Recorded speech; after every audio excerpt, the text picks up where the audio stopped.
Hi guys! Welcome back. Dito na naman tayo sa aming live chat. Weekly na to actually, Trish, di ba? Yes, weekly. But since sorry. Kasi kilala nila kami. Kaya mo yan, kaya yan. Tricia. Hello. Anyway, dapat talaga ang guest namin today, part ng Kagulo NCAA. So yung Jerry Heavy Bombers dapat ang dadali namin. Pontejos and Tay Chodoro. Pero dahil may sakit daw si Paolo Pontejos, wala lang, pumulot na lang kami ng kung sino-sino dyan. Eh hindi, lahat ng ginigas natin natatalo the next day sa NC. So para safe sila. Wala munang live chat. Wala munang players. So anyway, kasama namin ngayon, yung boys and of course, one girl from our NCAA panel. Oh, hi guys! Okay.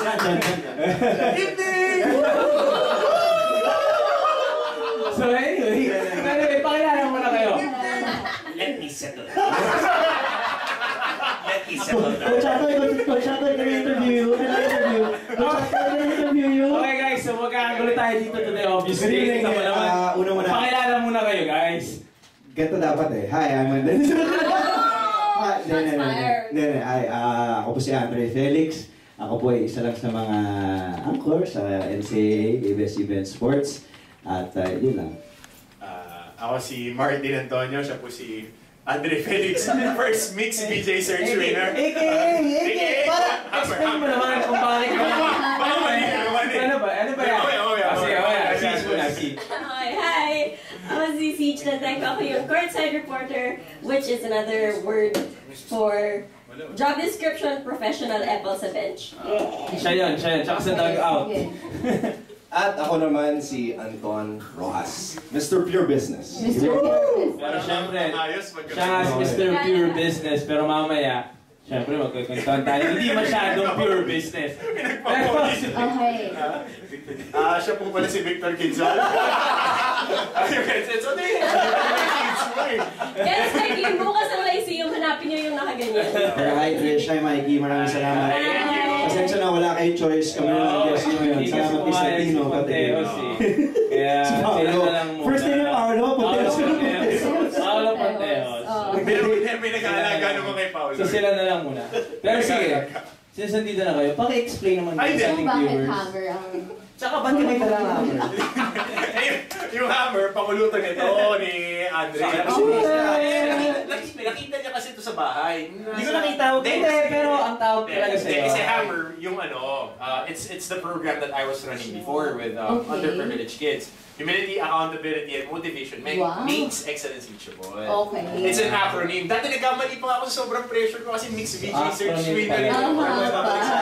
Acronym yun. Acronym. Okay, acronym siya. So, yung hammer, gusto ni Andre, dala-dala ko parate. So, dinala ko na. Kung sa akin yan, in-embrace ko na rin. Hindi, kaya niya gusto kasi si Jalen Rose dun sa podcast. Jalen is May baseball bat. May baseball bat. So siya hammer naman. Okay. So nung nakita siya ni Bernadette Zambrano sa baba, ba't nila binigyan ako ng ano? Yung mga ni Miss Bernadette, parang Ano na ito? pinapasok tayo dito. Deadly weapon. The best, dinaan ko sa security. Sabi ko, cheap. Deadly weapon yan ha, pakialam. Sige. So Trish, alamin muna natin. Ano alamin natin? Paano dumating? Sige. So, kasi ako, before for NCAA, kilala ko na si Anton from UAP. Kilala mo na si Anton? Marami na After kakilala. UAP. From UAP, diba? Si Anton, yung meeting niya. Parang gusto na umalis. Wala pa lang. Okay, sige, tuloy niyo na. Hindi, gusto ko ngayon matanong, paano kayo nakarating ng NCAA? So, let's start with Anton first. Kasi, wala lang. Mr. Pure Business, okay. Yeah, medyo nagulat ako nung dumating yung balita, Trisha, na marireassign ako sa NC dahil... Anong pakiramdam nun for you? Mixed feelings, kasi the past 3 years, nasa UAP ako at nakapag-expand ako ng role ko sa UAP, not just covering basketball but other sports as well, like volleyball, softball, baseball, and then football. So, since marami akong trabaho sa UAP, nung sinabihan ako bigla ni Direk Abet Ramos na they talked about my career path sa ABS-CBN Sports and that they felt like it would be best kung ma-reassign ako sa NCAA since doon din ako nag-start before, nag-cover rin ako ng 3 years sa NC. nagulat ako, at syempre tinanong ko rin si Direk Abet if I would have to give up all my work in the UAAP. And Direk Abet told me I would only have to give up UAAP basketball. So nung sinabi niya sa akin yun, I was relieved and I was ready to start another chapter of my career. This is my 7th year sa ABS-CBN Sports at sobrang nakakatuwa. I believe everything happens for a reason kasi feeling ko rookie ulit ako and I'm starting from scratch. And it's great to be working with these group of guys. Honestly, I've never had this much fun working with a broadcast team. Yun! So, hindi fun si Wavy. So, hindi fun sila, no? Ganun ba yun? Hindi, bakit sobrang fun? It's a different feeling kasi. I'm not saying it's not fun in the UAAP. Yung tapos Pero, hindi talaga fun. May kabasol. I've never had to work with a group of guys with different personalities. Like Mikey, Andres. Andres been like a big brother to me. Took me under his wing before nung bago pa ako. Of course, Coach Hammer, nakilala ko rin yan sa UAAP when he was the strength and conditioning coach sa FEU. Nag-train ka na with Coach Hammer? Yeah, I trained with Coach Hammer. Actually, the day that I found out na marireassign ako sa NCAA, We were together. later that afternoon, nag-gym kami ni Coach Hammer. Naka-Hulk siya, na tight fit. Ako naman naka-Captain America. And then of course, we have Siege here, napakasipag na courtside reporter. I think she has really set an example of what a courtside reporter should be in the NCAA. So I'm really proud of Siege.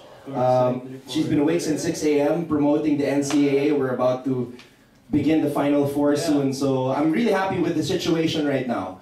So mixed feelings, but I believe everything happens for a reason, and I'm thankful that I'm here with the NCAA. Wow! Thank you, Anton! Rojas 2016! Okay, so next week ulit! Rojas 2016! So anyway, lipa tayo kay Kay Siege. Siege naman. Siege, tell them na rin kung anong ginawa mo today. Nanggulo ka daw doon. Oo, hindi kasi kaninang, saan matitingin sa inyo? That's Sa Hello. Hi guys. Hindi, kanina pong umaga tumambay ako sa San Beda Red Lions team practice. Kasi malapit na tayo mag-Final Four. And we know them as very serious on the court. Guys, sobrang kulit nila. Sobrang kulit nila. So the whole morning, we were there getting news on the team, kung babalik si Dan to play, kung kamusta yung mindset ni coach. But at the same time, taking silly selfie videos. And you can see that on our Instagram. It's ABS_CBN Sports. And our hashtag is TakeoverNCAA. Yeah, so on Instagram, you can check it out. And tutuloy pa yun, di ba? Oh, tutuloy yun! That's just the first stop. Yes, all the contenders are gonna get So there. that's just the first stop for our NCAA takeover. Pero of course, kasi hindi pa natin alam yung papasok ng Final Four. Malalaman pa kasi nga, kagulo sa NCAA. Ayoko na gumawa ng part 3. Pero mukhang kailangan pa. Tagalog, by the way. Gusto namin ng Pero shoutout. mukhang kailangan pa. Okay. Pero mukhang kailangan pa. May kinalimutan ka daw sa shoutout mo eh. Sino ba? Anyway, si Coach Hammer naman, explain mo naman paano ka napunta sa mundong to. NCAA. Sa mundo nito eh, hindi nga ako plinano na nanay at tatay ko eh. Okay, pero sige. No, anyway, I played for the San Beda Red Lions. You did? Wow! Yes, actually, Guys, ganito kasi. Pamalit talaga ni Sam Ekwe si Martin. So pag hindi na mapagod So pag nilabas si Sam, siya ang papasok. Problema, hindi na papalabas si Sam. Sabi lagi, So, Coach, I'm okay, Coach, I'm okay. No, I started with San Beda in 2003. My coach was incidentally Mikey's dad. Oh, Yeah, okay. I was recruited by his dad. I played there till 08. so ilang championship ka? Before I graduated. Tatlo daw. Oo, tatlo. Hindi, nalagyan din ako eh. Pinipid ako eh. Tatlo daw, guys! Okay. May master's degree, hindi marunong Wala, sige siya. So anyway, I played for San Benito and then I tried corporate. I wanted to throw myself outside the window every day, which is the reality. And I went back, naglaro ako ulit for Liga Pilipinas and some small leagues. Went to the D-League with Coach Topex, Coach Pido. And then, last stop ko was, maglaro ka pa ba nun? U12.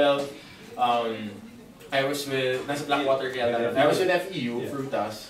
And then, sinabi na sa akin ni Coach Nash, birthday ko, ano bang plano ko sa buhay ko? I was 27 noon.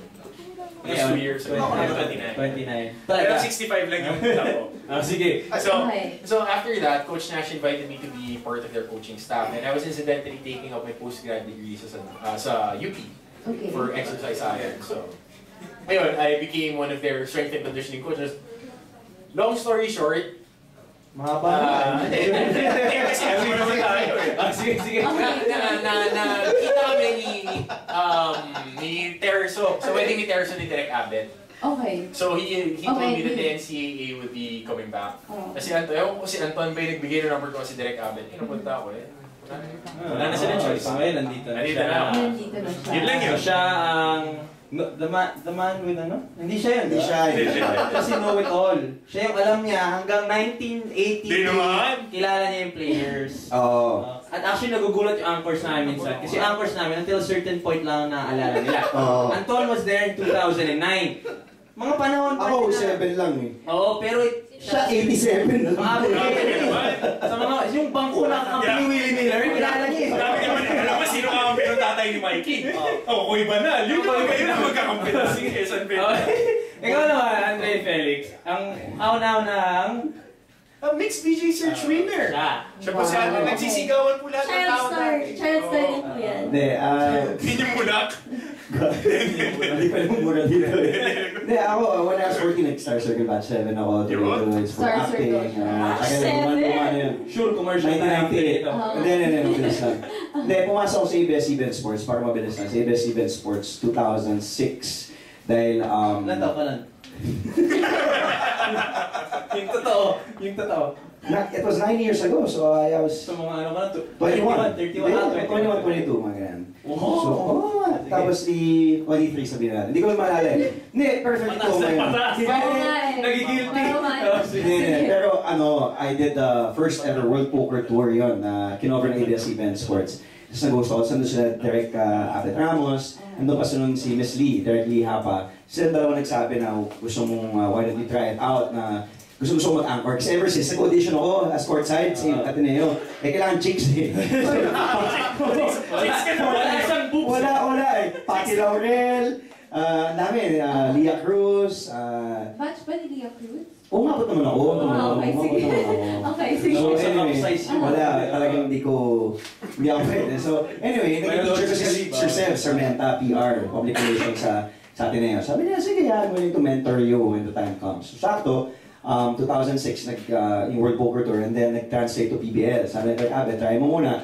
Tapos minentor ako ni Sir Sev. Tapos si Eric Tepan, si Eric Tepan, siya yung nag-facilitate ng audition. Yung off-tube, yung parang ginawa natin ng audition. So, first partner ko ever, si Coach Ronnie Magsanok sa Olivares Stadium sa Parañaque for PBL yun. So, pinupo ko si Sir Ronnie, titaw kong kuya, pwede ko Ronnie.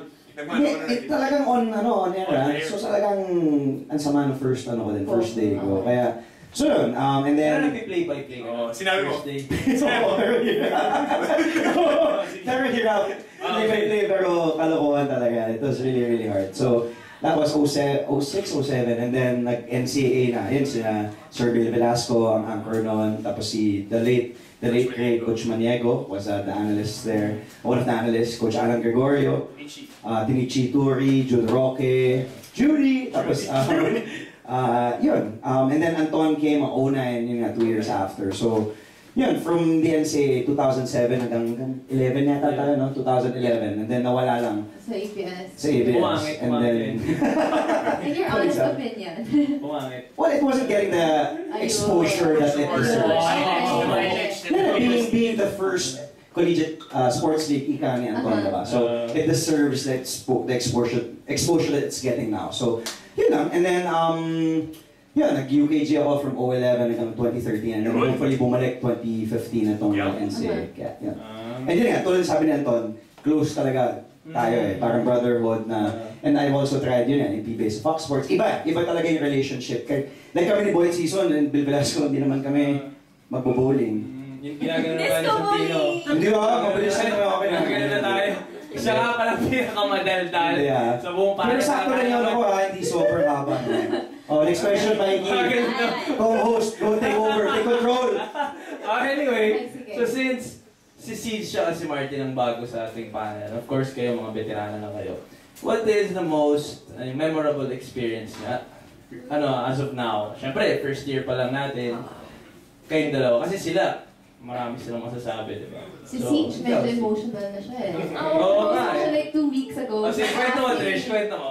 Pumasok ko ng prod room to say hi lang to sina Ate Maya, yung mga makeup artists doon. Tapos si Siege lumapit sa akin, parang, Trish, I have a question. Sabi ko, okay, what's your question? Sabi niya, paano mo tinanggap na patapos na yung season? Hindi ko alam kung paano ko sagutin. Ayaw tapusin ni Siege yung season. Pero nakita naman natin na sobrang attached ni Siege. And actually, kung nakikita ko yung Twitter feed niya, sobrang galing na dami naiisip for NCAA. Mataba utak niyan eh. Mataba utak. Hindi lang yung utak. Pero sige, let's go to that. What was Don't dig your own grave! experience so far? Well, actually, I'll never forget the day that I got called to get the job talaga. Kasi, How was it like for you? Did you audition for this or paano ba? I actually auditioned for the UAAP first last year. Pero ang naging problem, I got like all the way to the end. Kasi natin na si PJ Manoto. Binabato niya na sa'yo, si Siege. Kasama natin, Siege. Tapos, report. Excited na ako.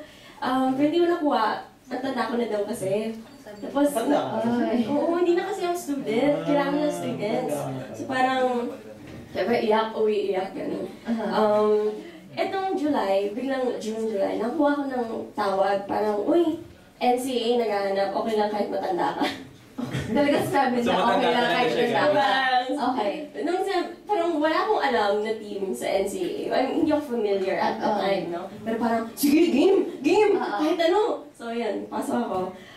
And throughout the season, I feel like each game, I find reasons for it to be memorable. Okay. Like some games, kunwari, I like covering Lyceum games. Kasi ang saya. I know, right? I So, love sabi mo, Lyceum masaya lang games. sila? Hindi. Sino ba paborito mo ang Grace Lyceum? Sige. Sino paborito mo? Joseph Gabay. Gabay? Idol Andre! I love covering Lyceum games. Kasi like Anton was there the very first time we went to the Lyceum dugout. Coach Topex is so positive. Like regardless of their standings. Sobrang bait. So I love that. And like their players, they have a barkada. Yeah. Si Baltazar, Taladua, Alanis, and Lakas de Lakas de Santos. Lakos de Santos. Alam mo yun, Lakos de Santos. ganun sila sa standings. Pero ang ganda to see that brotherhood. So I like that. And then I also like San Beda kasi... You're watching it, huh? Of course. Nagaling ako dun kanina. And Mapansin niyo ba yung group namin, ADHD lahat? Oo. Relax. Mas masagot yung tatlong gugulo.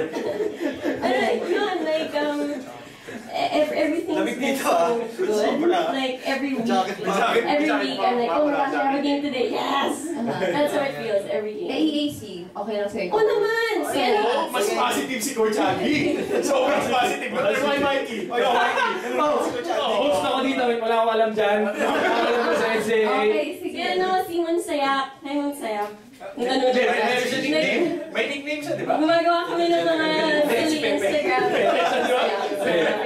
I love Mon Sayap. So, si Monsayat yung may bigote? Oo, si Pepe nga. Parang sa series sa General Luna eh. Yeah. Ikaw, Mars, memorable experience. Memorable experience. First game.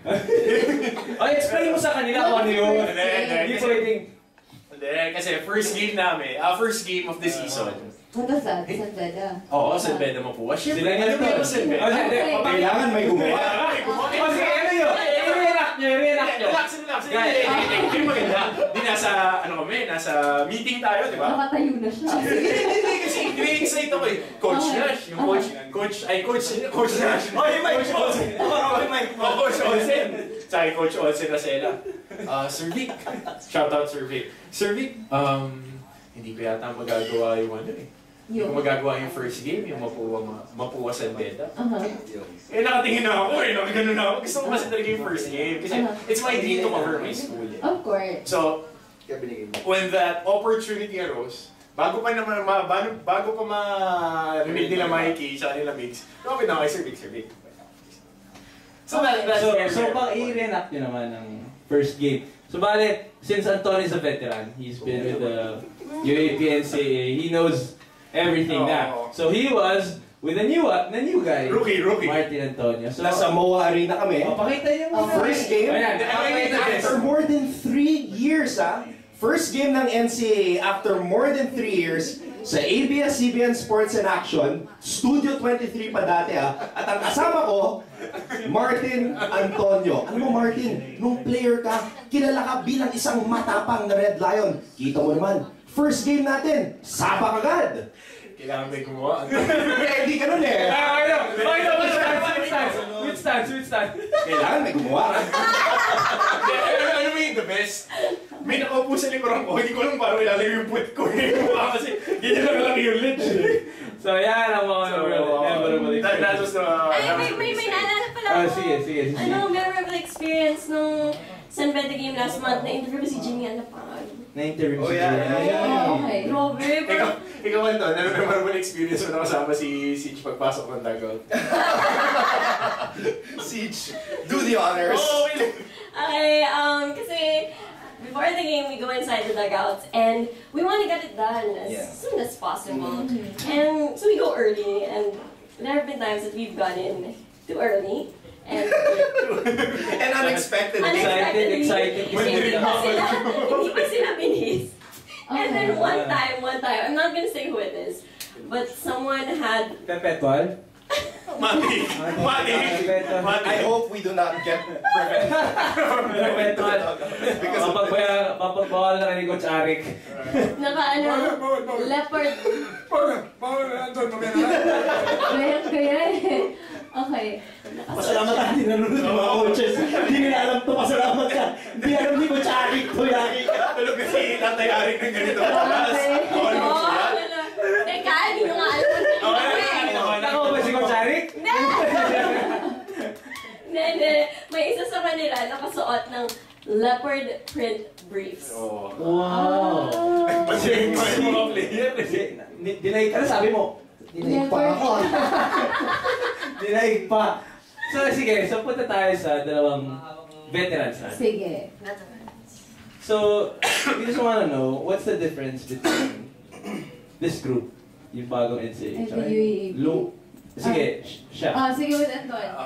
As subtle as you can. Kasi when I was courtside, I never hung out with you guys. As in, parang sa prod room lang na, hi, beso, alis. Actually, nung Diba? nakilala ko si Trish, sabi niya sa akin, ba't kayo lumalabas? Sabi ko, ba't hindi? So, ganun nga yung difference. Parang, for you, Anton, what's the biggest difference between... Teka lang Anton Hi Anton. Sino yan? Hi Anton. Oh. Let's not go back there. To me, one word: freedom. There's more freedom in the NCAA than the UAAP, and this is not just in terms of Premium? yeah. Premium, di ba? It's true. Sobrang sana. Yung mga analysts kayo, mas marami kayong opportunities para i-analyze yung game, bumati ng mga kaibigan. Tama.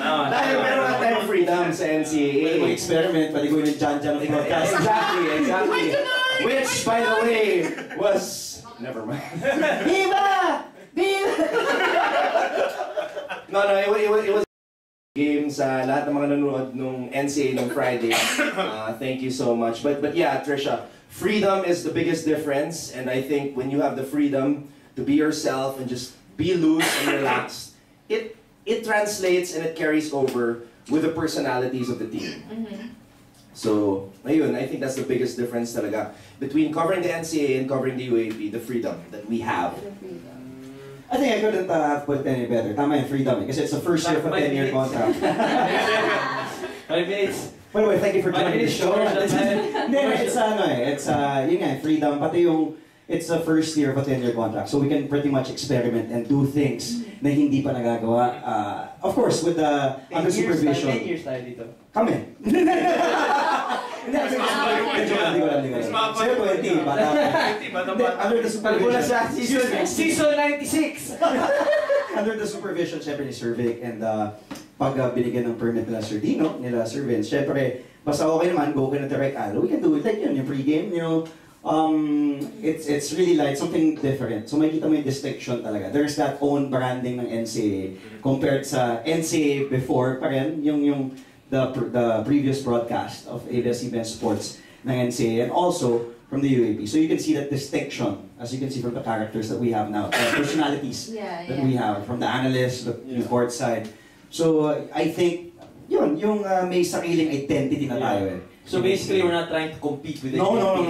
We're trying to go... Yeah, we're having our own different brand na parang, I mean, we have to be honest, na parang syempre iniisip ng tao before, NCAA is the second class citizen to UAP. Diba? Parang yun yung, and Pero mas magagaling mga players. somebody doesn't agree. Oh, syempre, love na love. NC to eh. Kahit siguro gawin pa siya producer ng UAP. NC pa din yun. Kahit gawin siya may akin ng MOA. Parang my point, yun nga, hindi tayo dapat yung NCAA shouldn't be considered as the lower class or the second class or the poor man's Iba. Talagang may sariling brand. And even, di ba, sabi ni kasamang Boom, nag-usap niya bang sa UAP nung Saturday, na what we're doing is really something na talagang which is great for the league, great for, and of course, it's ABS-CBN. Hindi naman sa hindi sa ibang, di ba, sa ibang network. Pero, aminin mo naman, you've done a different league also, di ba? So, I've been in the UAP and I see the difference. And then, pati yung when I did FBA. Di ba? Yung, I mean, not disrespect. Nahirapan ako. Diba?